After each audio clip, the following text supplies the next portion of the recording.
Yep, speaking to Mike. Yep. Yep. Good.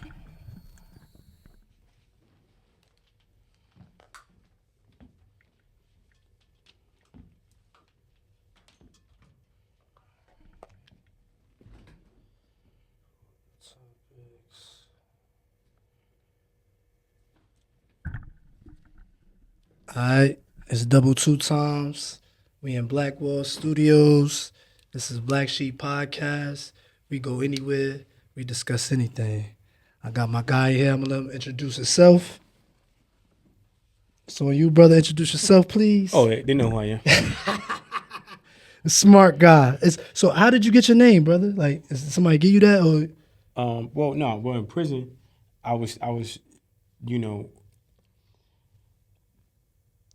figuring out that your name. So one of my OGs in prison, he was telling me, yo, man, you know what I'm saying? Your name brings energy. So if your name is murder, kill, drama, then you're gonna always find yourself in a situation. So I wanted the name to reflect the energy that I wanted to be around, or I wanted to come into my life. So, SMART was kind of like one of those things. Then as an acronym, success, motivation, ambition, righteous, truth. oh, So I didn't know that. yeah. That's fire. A lot of people was telling me I was smart, like in jail and prison too. That's kind of when I start hitting the books and just kind of focused in too. So I could kind of relate to that. We got a list of like topics we came up with. Humble beginnings, like how did you start, or on your journey to smart guy when you got your name before prison or in prison or after, like how did your beginnings start? Well, it was tough. You know what I mean? Like, my mom's was addicted. She was on drugs. My father wasn't around. So Yeah, I seen a lot of that on your other podcasts. I just was, in and out the system. So there was a lot of just moving around, group home to group home, shelter to shelter, foster home to foster home. Never found no stability at that time. Everything was just. And no stability, does that necessarily mean dysfunction, or it just mean? Well, it's a combination of both. I mean, it was dysfunction, and no stability, right? And not being able to develop long-term friendships or relationships with the people who were supposed to be, adopting me or overseeing me, because I'm always a couple days over here, a week over here, a month over here. So you bouncing around. I kind of relate to that too. I just moved around a lot. Like I was with my mother, we moved around damn near every year. Yeah. So that's I relate to that, and never really having a group of friends. You kind of just as you go. That I kind of learned that about myself. Why I was always fighting a lot. I was always the new guy, and I was always fighting, and I kind of that's how I made my bones and made my relationships with people after that. Right. You know what I mean? And that's trauma. Like you said, it's this. I found relationships through dysfunction. You know what I'm saying? Yeah, because what it did was, I think it developed how it affected my friendships at the time, and I think how it affected my relationships with women was, like they say, love bombing. It's almost like, I know I have to get everything out of this relationship in the shortest amount of time as possible, because it's not going to be here tomorrow. Wow. And I don't want to leave, nothing to chance. I want to, if this is my friend, this is my bro, then fuck it. We're gonna do drugs. We're gonna get high. We're gonna rob some people. We're gonna shoot some pistols. We just outside. And if it's a female, I'm damn near trying to fall in love and walk down the aisle within the first week. So wow. I think emotionally it didn't. You talking to me? Yeah. I think young, emotionally, wow. I didn't have enough time to cultivate authentic friendships and have healthy interactions with females at the time. Yeah. Yeah. Wow. Let's move into like New York, because I hear your strong New York accent. Yeah.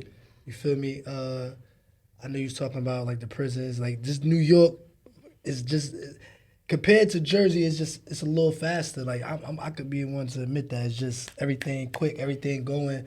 Like Yeah. it's a lot more of things, a lot more people, a lot more like attitude. Like tell me like about the state of New York coming, even though I'm right across the bridge. Like Well, I mean, speed is speed, right? So shit is fast for the people that never don't know about it. is and shit is regular for the people that's there, right? Yep. So what might be fast for us might be slow for you. What might be slow for you might be fast for me, right? So I think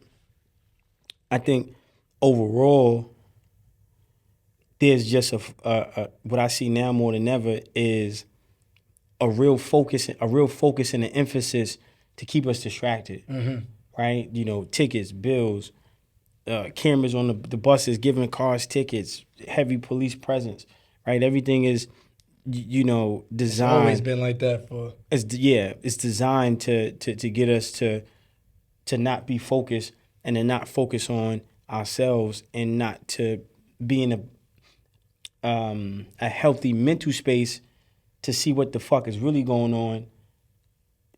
It's almost like a damn science project. Like you say, kind of like get you not to focus, keep you in this area, keep you trapped in and distracted on these things when we got so much bigger things to worry about. Well, so the thing about it is we talk about white supremacy. That's the focus, right?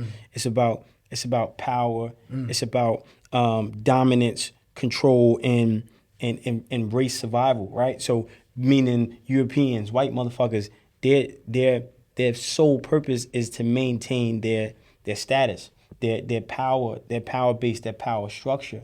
So everything is designed to keep them in power and to keep us disempowered. And do you think that that white supremacy, you talking about that power, and do you think it's easier to do that in a city like New York?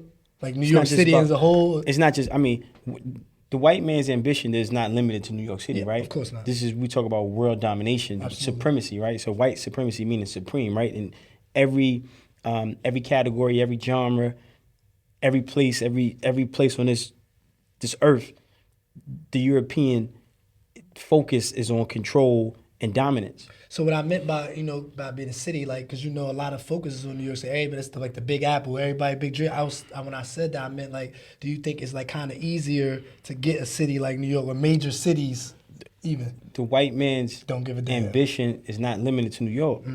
It's the world, right? So there's 50 states. He's focused on he's the world. It's not just. What are you talking about? That's small. That's small. It's not small. It's all relative. You know what I mean? So we got to understand that the focus is on race survival, white power, and white dominance. So we have to be focused on black power, black supremacy, black dominance, and learning how to do for self. Going back to the original the original teachings in ancient African belief systems, right? So those are the things that, allowed us to be in power then, right? So when we say like, okay, living in a society without solutions becomes a catalyst for slavery and opens the door for a new slave trade. So if we don't start having no, we're not slaves. Living in a society without solutions can become a catalyst for slavery and open up, open the door for a new slave trade. So we have to start thinking about solutions to white supremacy, solutions to police brutality, solutions to not being in the best conditions. And one of the main solutions is us being organized and having a sense of socialism, community, unity, society, wanting to develop our own institutions and power structure, right? So, and then also understanding that we're dealing with people who want to get rid of us. And that's the sole purpose. So we have to start understanding how racism works, how it has evolved, what is our responsibility in terms of fighting for our people's liberation, not accepting crumbs, having entitlement and feeling like we have equity, we're beneficiaries of the labor and sweat equity that slaves were forced to undergo in terms of building America. We built this whole country, so why shouldn't we have the most or get the most out of this country? And we're not going to get anything from this country if we don't develop our own power structure, our own institutions, our own army, our own FBI, our own CIA, our own militias, our own private security companies, our own asset companies, our own assets, our own government, right? And it doesn't mean that I'm against the current government. I just know that the people who are running the current government, the people that are, some of the people who are power players in the current structure, they're solely focused on white supremacy, that our potential becomes collateral damage. And there's no focus on ever getting us into power. And the game of power is not played by the people who don't, you don't win the game of power not having no power, begging a person who has power to give you power or put you in a position that produces power. Yeah. You have to, let me finish these points. Yeah. You have to understand the game of power, develop a skill set, develop resources, organize, mobilize, create teams and structures, and then put yourself in a competitive vantage point to acquire your own power. And if the acquisition of your personal power is intimidating to the people who are currently in power, you have enough strength and resources to defend and protect your potential. Yeah.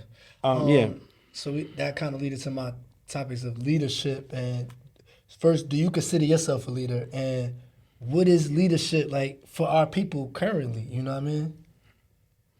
Well, listen, you got to tell it like it is, right? You got to tell it like it is. You have to be aware. You have to be simplistic. You have to be a race loyalist. You have to not be an integrationalist. You have to put your people's interests before yourself, right? And, one of those things is important to understand that religion must be used as a weapon for our liberation and not as an instrument to colonize our subconscious minds to keep us powerless. So we need leadership that has the courage, the consciousness, and the boldness to say Christianity is bullshit, to say Islam is bullshit, to say that, Christianity was a catalyst for European imperialism in Africa.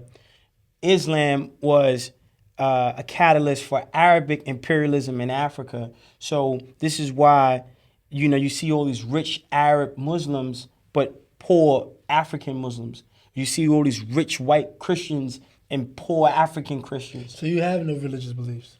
I do have a religious belief, but I'm trying to tell you the version of the religion that we've been taught to practice does not empower us. It disempowers us. This is why I said we have to start studying. Let me finish. Yeah, no, go ahead. This is why we have to start studying ancient African beliefs. This goes back to the first point I said. It's about power, control, and dominance. We're dealing with a white man, who his intention is to rule the world and not share. So, and then we talk about leadership, we don't have a lot of leadership standing to the forefront and saying, okay, we're building our own police department, we're building our own army, we're building our own militias, because they're subservient to white supremacy. So if we don't have leadership, then we're not going to be organized, and it's not systematic, or there's not systems being developed to restore the confidence in our subconscious minds, so we are aware who we are. We're the greatest creation created by God. We're the most powerful weapon God has ever created. And that confidence, that self-esteem, that ambition, understanding that how you think creates how you feel. How you feel becomes an emotion. That emotion becomes a vibration. That vibration becomes a magnet that attracts things to you. Only think about what you want. Forget about what you don't want. Never speak about what you don't have. That our leadership has to have the courage to have those conversations consistently enough to change and break the negative thought patterns and create positive thought patterns and start to create a fire and, anger almost and an expectation and saying America is already great. We don't have to make America great again. America is already great. The leadership in America is not great. America is great. This is the land of opportunity. It's natural resources, it's diamonds, it's gold, it's money, it's farms. America is already great. The leadership is not great. Do we have leadership in the black community? Like, do we have that? But that's right not now? the focus, though. Because anybody can sit there. What I'm saying is, I'm laying out the blueprint. I'm listening to you, but Hold on, let me finish. So, I'm laying out the blueprint. That's why I said we got to understand that we're dealing with white supremacy, right? And they have created external things to protect their power structure. What are those external things? The FBI, the CIA, police department, army, National Guard, et cetera, they have institutions and establishments to protect their power structure, right? They have internal institutions and things to protect their power struggle too. So the internal thing is the Jim Crow laws, the Willie Lynch letters, right? Operational conditioning, how they condition us to not trust us. Like, don't trust black people, don't stick together. That's bullshit. We stick together. It's in our nature to stick together. Oh, don't trust your brother. He gonna backdoor you. So don't organize. Don't be in groups. This is a Jim Crow law. Yeah. Don't, the white man is always right. Don't question the right man. Don't look him in the eye. Right? So those internal weapons are the things that, colonize and oppress the subconscious mind in such a way that you don't even feel that you have the power to fight and win. You don't feel that you're worthy to receive everything that this world has to offer, right? And then that's the internal weapon being weaponized against our subconscious mind, attacking how we think, right? Yeah. Then the external is here comes the police, here comes the army, but you're not looking at it from the mind or the perspective of a conqueror or aggressive. Well, there's more of us than y'all. We're not outnumbered. We're just out organized, right? There's more black people than police. There's more black people than soldiers. There's more black people than Marines. There's more of us than anybody because we're the majority. This is why see, these Arabs, these Chinese, these Asians, all these people behind closed doors, they work against us. Yeah. Right? And they partner up and they have strategic partnerships and they partner up against us and we don't feel, when we're taught not to see a comrade. We're taught to see an opposition. Yeah. If we in a zombie apocalypse, right? Everybody who's not a zombie is on my team. Yeah.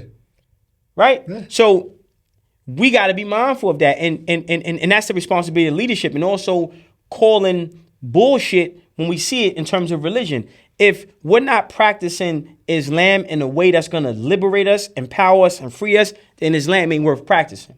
If we're not practicing Christianity in a way that's going to financially increase our wealth, change the family structure, change the family dynamic, put the black man at the head of the household, then that religion ain't worth practicing.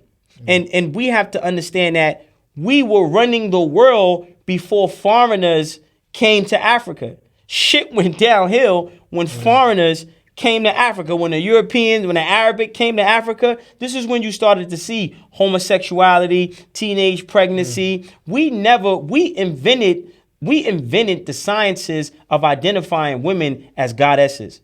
We created, the philosophy of you can't be a king without a queen. We love our women.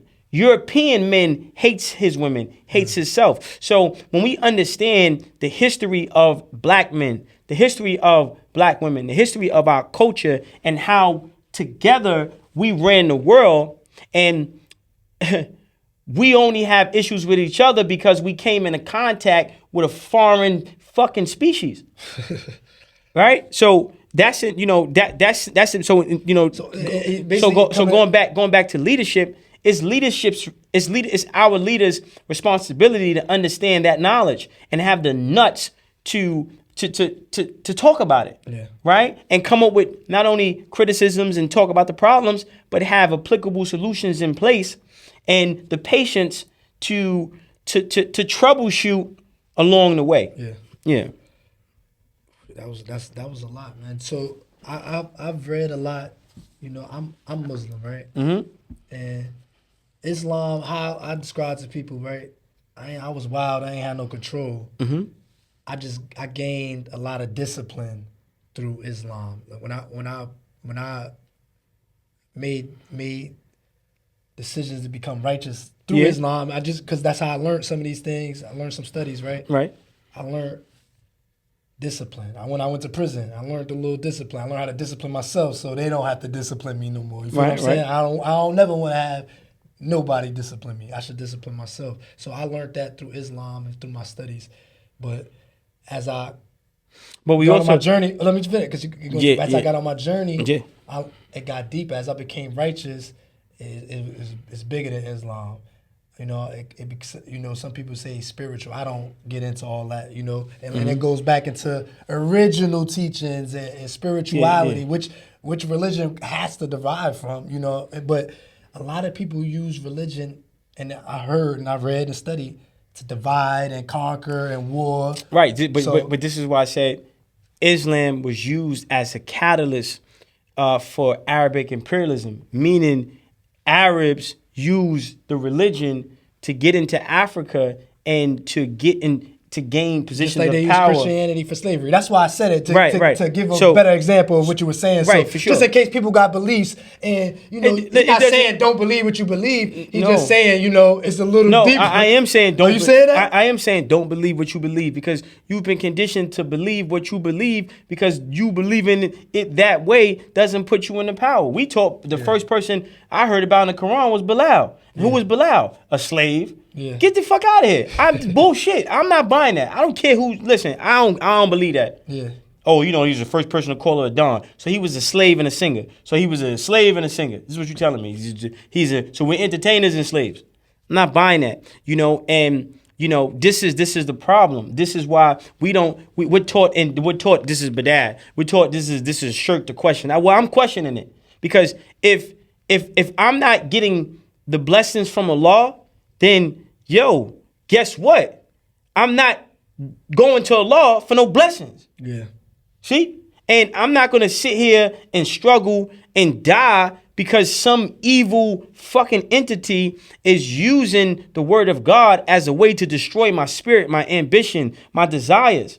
So what do you suggest for people that is searching for that? Listen what I'm saying, though. It goes, but we talking about, I'm not speaking for the whole world. Absolutely. Right? I'm speaking what I believe is to be true from my studies and my struggles and what I'm going through, what I'm seeing happening to my people. We practicing, you a Muslim. I'm a Muslim too. So what? What is being Muslim doing for me? Yeah. Oh, you a Christian. Okay, so what? What is being a Christian doing for you financially, tangible? Nothing. Why? Because we're taught, you go to the mosque on Juma on Friday.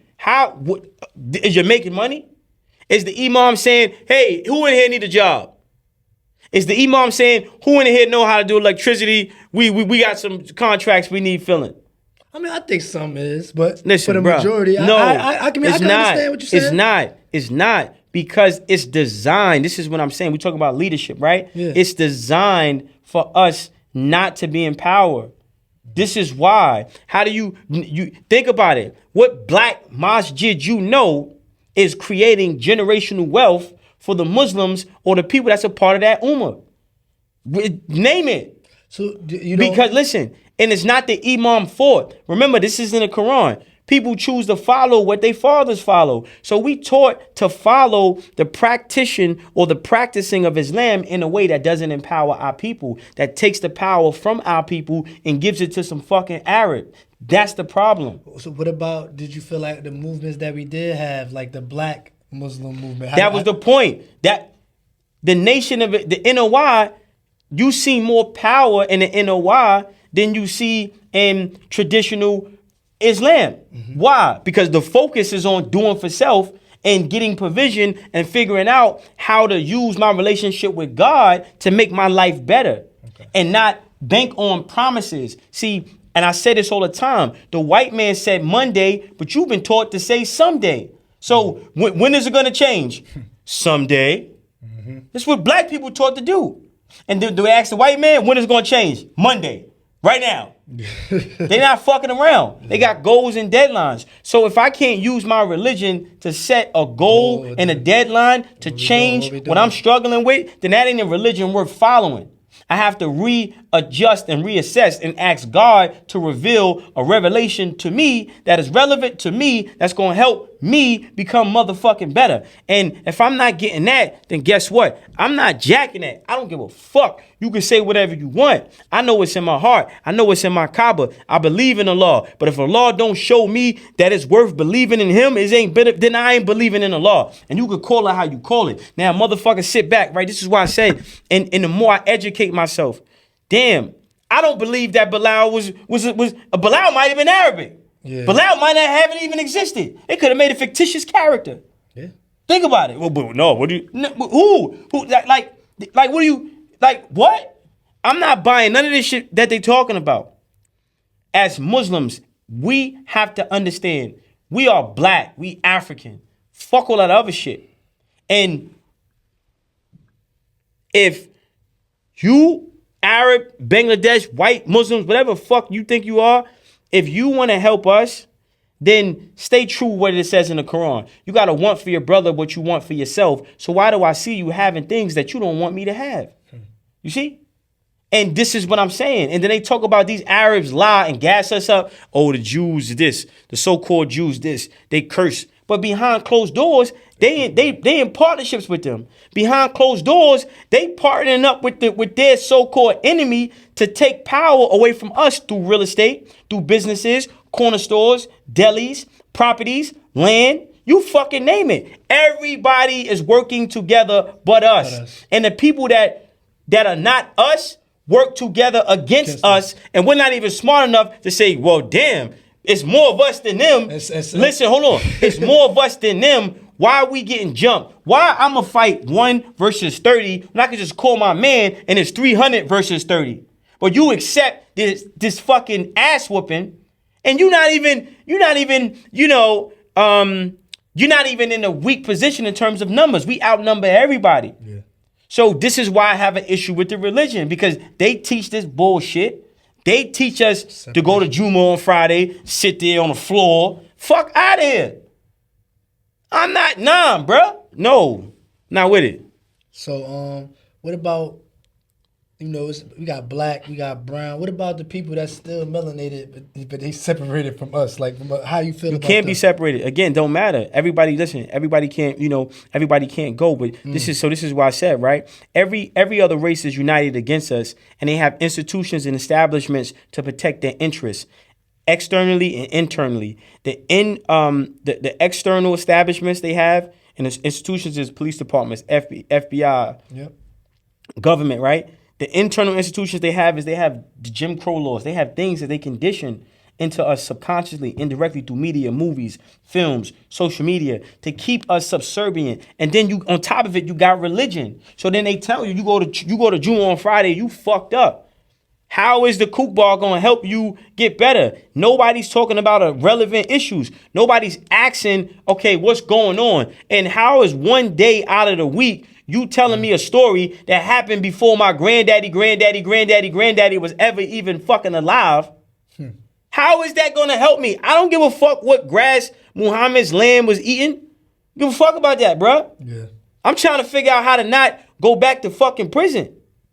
You see? So if we're not being taught consistently And if every minute we're in dire need of change.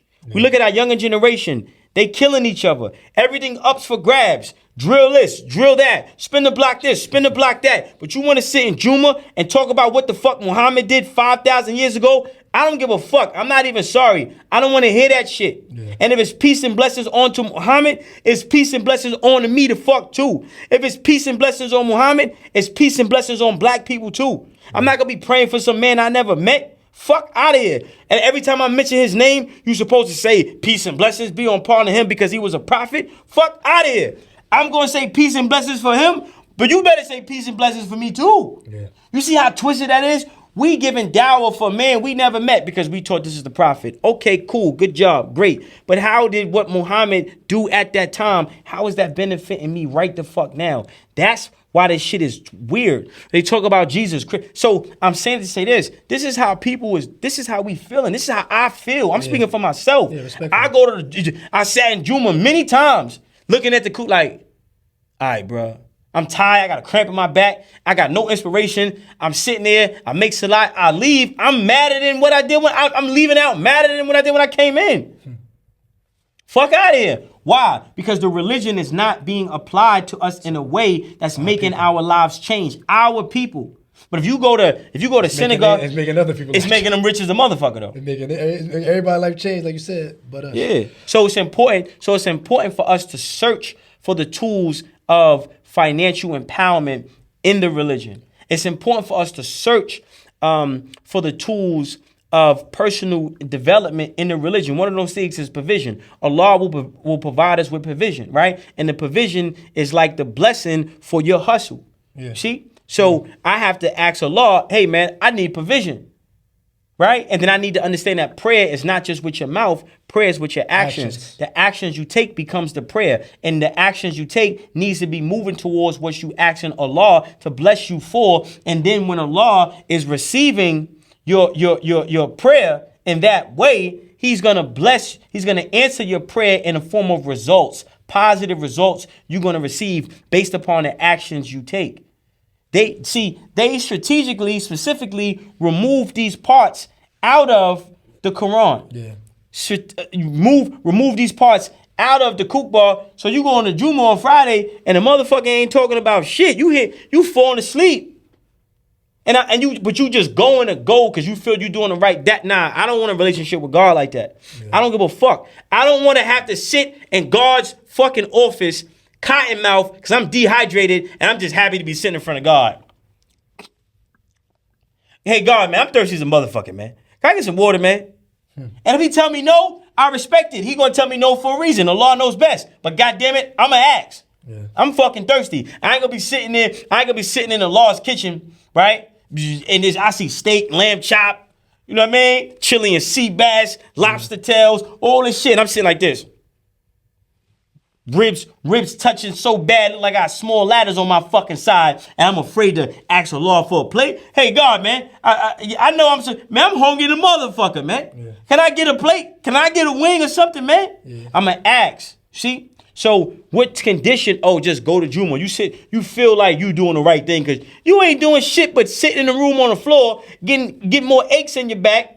And hold up, and fucking up the cartilage in your kneecaps and leaving out of there with nothing. And that's the design. That's the purpose. That's why. I'm telling you the truth. I'm not making this shit up. I like the fact that, even though what you saying ain't necessarily going over my head, that's why I kind of went back to it because you are very knowledgeable about Islam. I hear how you speak. But listen, but keep it simple. You had experience. Like, you're not just talking out your ass. No, you're not talking out your ass. You're talking from your personal experience. But I don't care because I done went down that rabbit hole. Yeah. Read hadiths, studied, went to Islamic school. And that's what I'm elaborating on. I could tell that you did more than the average person. But listen. And you went. But that shit don't matter. I didn't bring my Islamic background up. Yeah. I'm just talking about my real time experience. Yeah. When you go to Juma, how you feel? Yeah.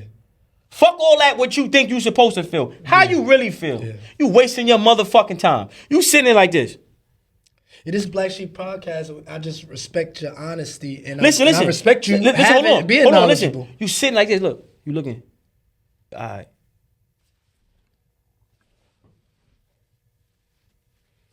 fuck you talking about, man? You sitting there, that's how you feeling. So we talk about leadership, right? Yeah. We have to stop accepting people pretending to believe to be leaders and allow that position that we allow them to become something that's self-destructive. When you, as an imam, when you address that kook ball, you better be talking about some shit that's relevant. You better do your own recon and research and development, motherfucker, and figure out how to inspire the brothers at the kook ball. And how do we create a community? How do we connect these brothers? How do we have call to action? How do we figure out what's going on with each individual brother that's coming to Jumu'ah? And how do we start establishing an ummah? How do we start connecting these brothers and untying some of these knots and solving some of these problems? This brother right here struggling with cigarettes. This brother right here has a porn addiction. This brother can't stop beating his wife. This brother can't stop fucking sniffing coke. This brother right here can't stop eating fucking pork. He know them Doritos got pork in it. He don't give a fuck. He like, Yellow 5 ain't do shit for me. Ain't doing shit to me. Give me the Yellow 5. So at the end of the day, what the fuck we talking about? This brother right here got a gambling problem. This brother right, these things have to be addressed, and they have to be addressed until the problems are solved, and then you use the deen to solve the problems. Absolutely. You use the Quran, you use the Hadith, you use stories, analogies, relevant, tailored to these brothers' problems, and you solve the motherfucking problems. That's the power of Islam. Man. Islam is powerful. Ain't nothing wrong with the law. It's these motherfuckers out here trying to, tell us how to practice something that Allah created. For sure. Misguiding, you know what I'm saying? Yeah, it's a fact. And your language, how you speak, is it go above heads. So I give an example, like, how they say in jail, Muslims is a gang, and they say because there ain't no Arabs in that motherfucker. Yeah. When ain't no Arabs around, you a gang. Yeah. Right? And then if it's all Arabs, if it's all Arabs, then you an extremist. See, white people just create shit as they go. White people just create shit as they move the goalposts whenever to protect what? To protect their power structure. It's all about white supremacy. Absolutely. Right? So when we understand that, it's okay, cool, fuck you. You doing what you're supposed to do for your family. Hey, I take my hat up to you. Fuck you though. I'm gonna do what I gotta do for my people, my family as well. And my interest. And one of those things is understanding that we are dealing with people who do not want us to be in power. And they use Islam, they use Christianity, they use religion as a way to destroy us and keep us fucking mentally trapped and enslaved and running in fucking circles, running in a rat race. We have to change our mindset. You got to understand that how you think creates how you feel. How you feel becomes an emotion. That emotion becomes a vibration. That vibration becomes a magnet that attracts things to you. Put the fucking Quran down and look at the sky and ask Allah, yo, man, give me some ayats. Give me some signs. I need help. I need to make it to you. I don't know what the fuck they talk about in this Quran. The last imam was talking some bullshit. I'm fucked up. I need some motherfucking money. Yeah. Know what I mean? And Allah knows your intention. Allah knows what's in your heart. Allah knows what's in your Kaaba. Then he's going to guide you to where you need to be to get what you asking him to fuck for. Yeah. That's Islam. That's what it is. Like and then now that's what they say Allah knows best. It's right in front of us, but they ain't telling it in a way that we can use to help us. So if Allah knows best, bet. He know I ain't no motherfucking, atheist. You know about your intentions. You know what I mean? However, I'm tired of being fucked up. I'm tired of watching motherfuckers drive Ferraris. I'm tired of watching motherfuckers drive Rolls Royce Cullinan trucks. I'm tired of motherfuckers living in big fucking mansions. I'm tired of motherfuckers at Christmas, they got the tree big as a motherfucker. Their whole family's happy. I'm tired of this shit, man. I want the good out of life too. I want a better quality of living too for myself and for my fucking family and for my community. So you mean to tell me I gotta just suffer until I die and I gotta wait for something that somebody can't even prove is even there? Fuck you. Fuck that. That don't sound like some God shit to me. What's the future for black people, for our people? You know what I'm saying? Listen, man. I like how you said, we gotta be pro-black. We gotta, just because you pro-black don't make you a racist. These white people, they pro. I don't care, man. You just, like you said, you don't give a damn about being a racist. Fuck them. But fuck them. What's our future? What are we gonna do?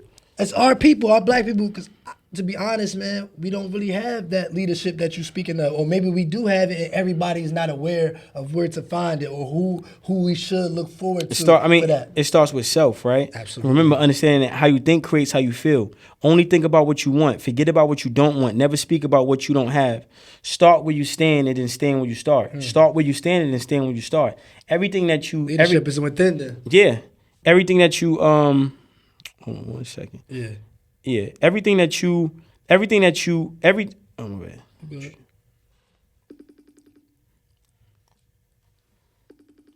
Why this shit so damn? Shit loud as hell. I'm trying to figure what the fuck going on. Damn. Fuck. Hold on, I got you. Good. You're trying to read. Oh, what the hell?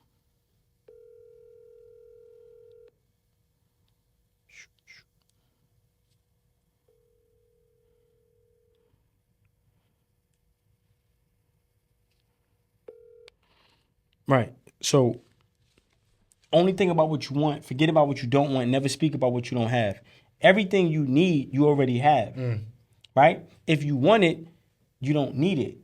Right? So that want is just a distraction to distract you from focusing in on what you already have and amplifying that and then developing that, right? So only think about what you want. Forget about what you don't want. Never speak about what you don't have. Start where you stand and then stand where you start. And say, okay, well, I'm just gonna be consistent. And when I have a positive way of thinking positive creates inspiration for me to be consistent. When you're consistent, being consistent creates momentum. That momentum creates a vibration. That vibration has a gravitational pull. Now that's going to attract the results that you want, that you're working towards. So you start where you stand where you start, and that's it. And then you don't get distracted by the sideline. You only focus on self. I'm not looking out the window. I'm looking in the mirror. I'm looking in the mirror at all times. Not worry about the sideline. Not worry about the Chinese man at the block. Not worry about the so-called Jew in the ceiling. I'm not worried about the white man under the bed trying to pull me with his stinky feet and claws, right? I don't give a fuck about none of that. I'm hyper-focused on developing generational wealth. And what is generational wealth? Your living expenses. A minimum living expense of $4,500. So your living expenses times 4 times 12 times 100. Your living expenses times 4 times 12 times 100. And I'm only focused on acquiring that motherfucking number. And then I'm choosing. By any means. Not by any means. Right? Not by any means. Elaborate more on that. By what you, in your heart, what are you passionate about? Okay. And then I'm going to take my passion and make my passion profitable. Right? And I'm going to apply these systems to these sciences. I'm going to think positive. I'm going to have a positive way of thinking. I'm going to change my mindset. And then thinking positive, having affirmations, saying those affirmations is going to give me the confidence to execute. Then I'm going to be consistent. Now I'm being consistent. I'm going to develop momentum. That momentum is going to have a gravitational pull. And it's going to produce results for whatever it is that I'm doing. Right? And then that's the key. I'm only focused on changing my life and being the best version of myself. And I'm not giving my energy to anything outside of my energy. Where does health, fitness fall in that? Because that's, I see that you boxing and stuff like that. So does your health, your fitness, what do you put in your body? Is that also, what is? Yeah, for sure. I mean, again, you're focusing on being the best version of yourself. And as long as you're aware of being the best version of yourself, then organically you start to eat better. Organically you're going to figure out the right route for you. Right? Yeah. So boxing, is that like, are you an amateur? Are you pro? How's that? Mm-hmm. Yeah, I'm getting ready to, so I'm pro. I'm getting ready to fight. Fire. I'm getting ready to fight this year. Okay. We definitely gonna follow up with that. Yeah. Tone. Yeah. So you debut before the end of this year. Yeah. Shout out to Bill Haney. That's respectable. That's fire. He's helping me put together that's fire. a fight Oh, okay. Damn, I'm in my phone. That's all good. Bills Haney is helping me put together a fight now. Let me see my boy. It's 100. See if he pick up. I'm gonna try to call him. Yeah. Boxing dope, man. Fitness is dope for me. I fell in love with fitness and health. You know, after dealing with some health issues, you know, it'd be unsuspected. You just want to get it right and change, man. Like, you know, make that change. You start feeling better. You start teaching other people. You got other people following and wanting to see how I help you and how I go for you. So, Yo, sound like him. Chilling. Now, I'm on a podcast and the brother was asking me about boxing. I said, my boy Bill Haney is helping me put together. We getting ready to put together a fight. I'm looking for opponents. And you know, so respect. you know Bill Haney is just. I'm familiar with the name. It's That's Devin a big Haney's spot. name. Shout out to Bill Haney and Devin. That's respect. Yeah, you know I'm getting some cool points, letting the world know I know you. Hey, listen, but you ain't the smart guy for nothing. You know what I mean? You know how this thing goes.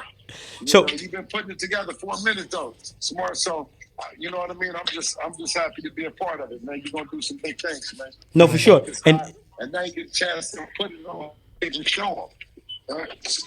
So what? Okay, so what would be like just a 30-second elevator pitch? You know, what's the Rocky moment? You know, if you're talking to your fighter and you know you got this fighter that has all the potential in the world, but you know he needs those words of encouragement. What would that sound like coming from the OG Bill Haney himself? There's no tomorrow. I mean, it's a famous and it's an old cliche, but there's truly no tomorrow. There's no better time than the present. Take advantage of it. It's an opportunity of a lifetime, but it's only the only value is if you take advantage of it in the lifetime of opportunity.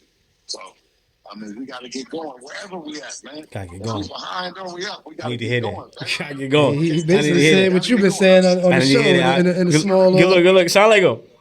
Listen, can't stop, won't stop. I need to hear that. That's a fact. Sound like him. I need to hear that. Gotta get going. Yeah. So that's dope. Nah, I appreciate that. Yeah. So you know when you edit it, put a picture of Bill Haney. Yeah, we're gonna show love and respect to the guy. You know what I mean? Put the picture, you know what I'm saying? Yeah, we gotta show love and respect. That was real big for Blacshēp podcast. You feel what I'm saying? I appreciate that. Yeah, so no, I just been in the lab, you know what I mean? Like really just, you know, perfecting the craft, you know, shadow boxing, sparring, getting the road work, understanding the science of this shit, and just being prepared to be one of the greatest fighters of all time, being one of the greatest fighters ever, you know that's the focus. One of the focuses, and the reason why I set so many goals for myself is because I know if I would have had if I'd had better parents, they would have pulled. You'd been there. No. They would have. I'm gonna be there regardless. Yeah. But they would have identified that potential.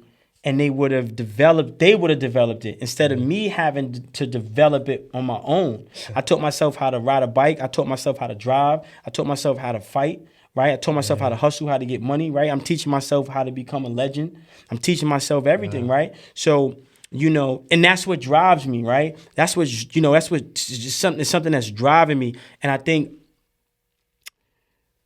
what Bill said, it resonated so like it's time to go, man. What's up? We got to get to it, right? That's basically what you've been saying, you know. Yeah. This whole time we've been in here, and it was real for me, man. I really felt that it was an emotional moment, you know, for me just hearing them. It's like, damn, I needed to hear that because, you know, when you don't have a mother, when you don't have a father, when you don't have family, you don't have people, you know, teaching you what confidence is, teaching you what self-esteem is, teaching you how to be inspired. Like, you know, I had to learn all this on my own. Yeah. Right? In real time, right? Yeah. So I have thick skin because of it. I don't give a fuck how somebody feel about my confidence. At my darkest moment, when I was 12 years old and I wanted to kill myself and I was suicidal, if I would have offed myself, none of these critics would have ever even knew who I was to criticize me. When I was in Southport Box, you know, in the hole for 30 days because I got stabbed in the head and I didn't report my injuries. I'm laying on the fucking bed, hole in my head, holes in my back, bleeding. Shout out to my man Fed Up because he glued my head, right? The glue dried. So he wouldn't bleed. Yeah. Right?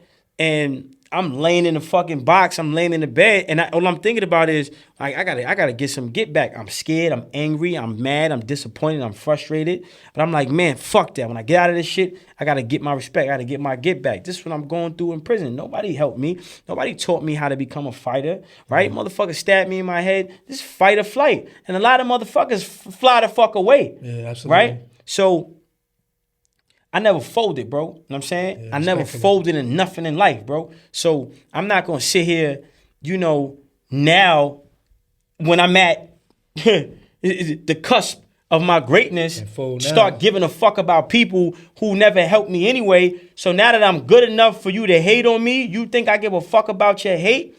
I wasn't good enough for motherfuckers to hate on me before 5 years ago. I wasn't good enough for motherfuckers to hate on me 10 years ago. Yeah. I wasn't good enough for motherfuckers to hate on me 15 years ago. I'm good enough for you to hate on me now? Well, why am I good enough for you to fucking hate on me? Because I put the work in. I put the pain in. Consistency, consistently. Day in, day the fuck out. Working, grinding. Now you see my face everywhere and you mad? You think I give a fuck? Because now I'm good enough for you to say something bad about me? Fuck you. I'm going to keep shining. I'm going to keep getting money. I'm going to keep balling the fuck out. You see what the fuck is going on? You see the inside of this motherfucking ring. Yeah. See the inside? I'm going to keep. Say it again. We can't move this shit to zoom in. There's diamonds on the inside of that thing. Yeah, I'm not going to be sitting here, you know what I mean? Upset about a motherfucker who I reached the level to where they feel I'm worthy of their hate.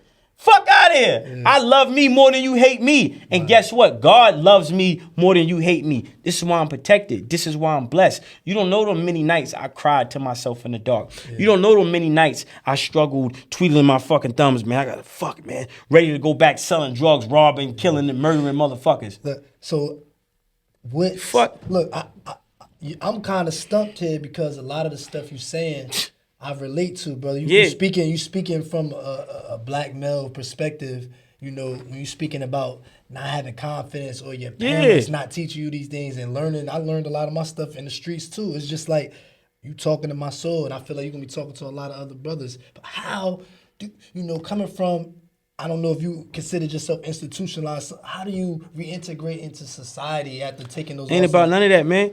It's just knowing who you are. Again, think about what you want. Forget about what you don't want. Never speak about what you don't have. I never let somebody's frozen image of me become my image. You don't define who I am.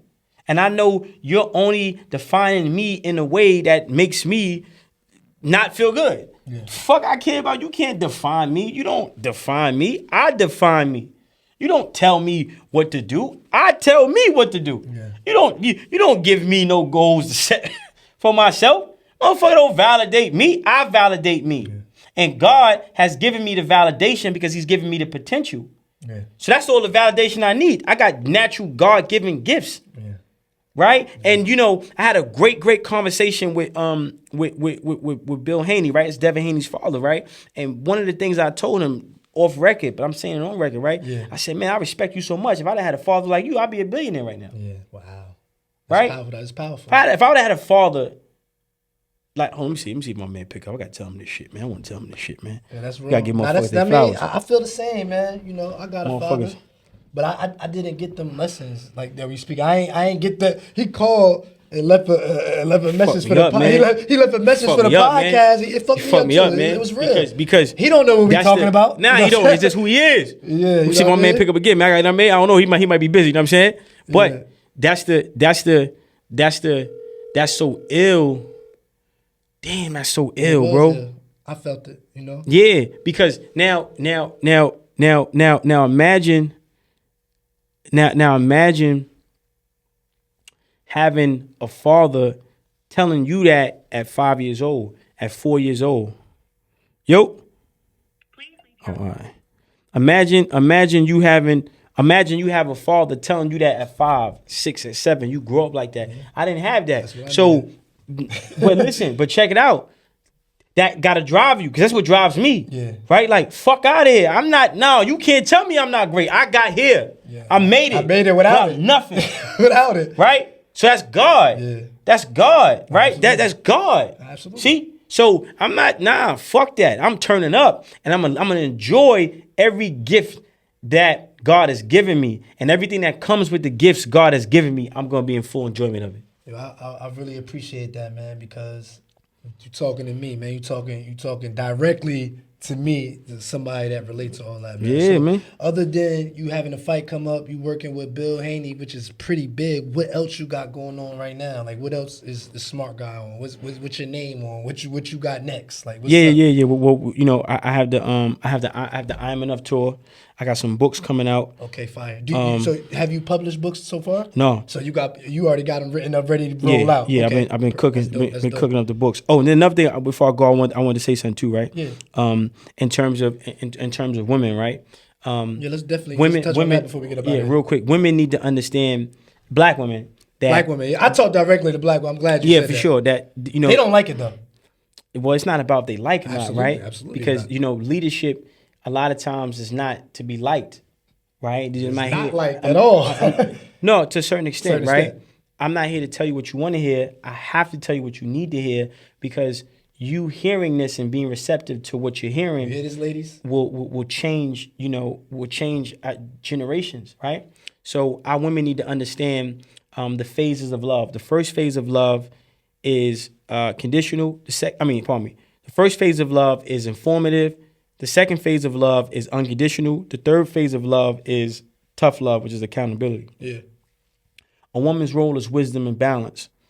So she's using her wisdom to inform her man that he's the protector, he's the provider, but he has to get his provision from God in order to be in a position to provide. She's informing him of this information, of this system, of this approach, how to have a better financial relationship, how to have a better relationship with God, and how that better relationship with God produces financial benefits and hold on, man. You good. Financial benefits and incentives, right? So that's the first phase of love, which is informative. The second phase of love is unconditional, because white men are focused on not allowing the black man to get into power.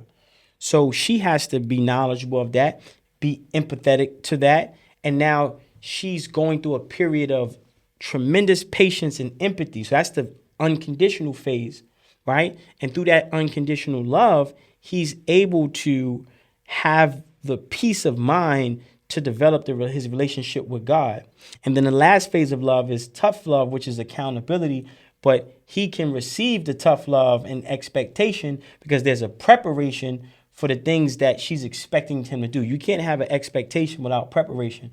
So you can't expect him to be accountable if you haven't prepared him for accountability through informative love and unconditional love. And then the last thing in terms of finances, women got their hand out, money, money, money. Yeah, a man is supposed to give you money, but you know what you're supposed to do with that money? You're supposed to, as the woman, waste it. As the woman, she's supposed to be the multiplier of the money. She's supposed to protect the assets and the finances of the man. So, and then if you don't have a skill set that is conducive to multiplying that money that man is giving you, then you're not qualified to receive money from that man because your personal development is insufficient, or your personal knowledge base or skill sets is not relevant to the multiplication of his assets. So you have to make sure that you find men that you have the qualifications to multiply their finances. And if you don't have too many people that you qualify to multiply their finances, then it's time to look in the mirror and start increasing your personal self-development. Yeah.